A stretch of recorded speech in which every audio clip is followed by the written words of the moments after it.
Hi friends, అందరికీ నమస్తే. రాజంపేట తాలూకా అన్నమయ్య జిల్లా ఓదేటివారిపల్లికి చెందిన మన మేడూరి లక్ష్మయ్య అనే మన యువకుడు బతుకుదిరుగు కోసమై గల్ఫ్ దేశాలకు వచ్చి కువైట్లో డ్యూటీకి వెళ్ళిన సమయంలో డ్యూటీలో పని చేస్తుండగా కాలు జారిపడి కాలు అయితే కొంచెం ఫ్రాక్చర్ అయి కావడం జరిగింది. అయితే అతను ఇంటికి వచ్చేదానికైతే చాలా బాధపడుతూ ఉన్నాడు అనమాట. ఎవరికి సంప్రదించాలా, మనం ఎలా పోవాలా అని చాలా కష్టంగా బాధపడుతూ ఉన్నాడు.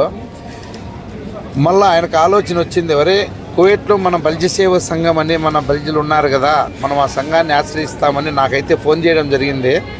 నాకు ఫోన్ వచ్చిన వెంటనే నేను మా సభ్యులందరినీ చెప్పానన్నమాట. ఇది విషయము ఇట్లా మన పిల్లోడు ఇట్లా ఇబ్బందులు ఉన్నాడు, మనం ఎట్లా తిరిగి ఇంటికి చేర్చాలని.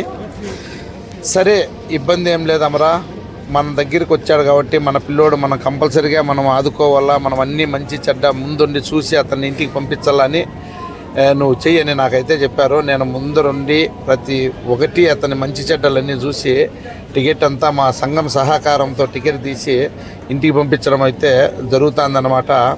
అందులో ఆ మనిషికి తోడు మనిషి కావాలన్నమాట. ఒరే తోడు ఎట్లా ఎవరి కలిస్తే మనకు తోడు వస్తుంది అనే ఆలోచనతో వచ్చి నాకు ఇక్కడ సందమామ సేవా సమితి అని మన నాగేంద్ర నందు గారు పెట్టారు కదా, ఆ సందమామ సేవ చూడు ఇక్కడ కనిపిస్తాను వ్యక్తి అనమాట.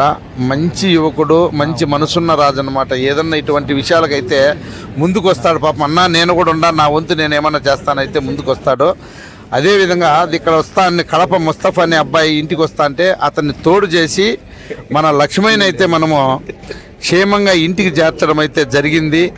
ఈరోజు నైట్ ఇంటికి అయితే వచ్చాడు. చూడండి, మేమందరము హ్యాపీగా ఎయిర్పోర్ట్కి వచ్చి ఏ కష్టమో అనిపించకన్నా ఏ నష్టమో అనిపించకన్నా లక్షణంగా మనము బంధువర్గంతో వాళ్ళ అన్నదమ్ములు కూడా వచ్చారన్నమాట. ఎయిర్పోర్ట్కు వచ్చి సంతోషంగా లక్ష్మయ్యను మనము ఇంటికి పంపించడం అయితే జరిగింది. ఈరోజు ఇంటికి పోయి హ్యాపీగా భార్య బిడ్డలతో అంతా ఇంటి దగ్గర ఉన్నాడు.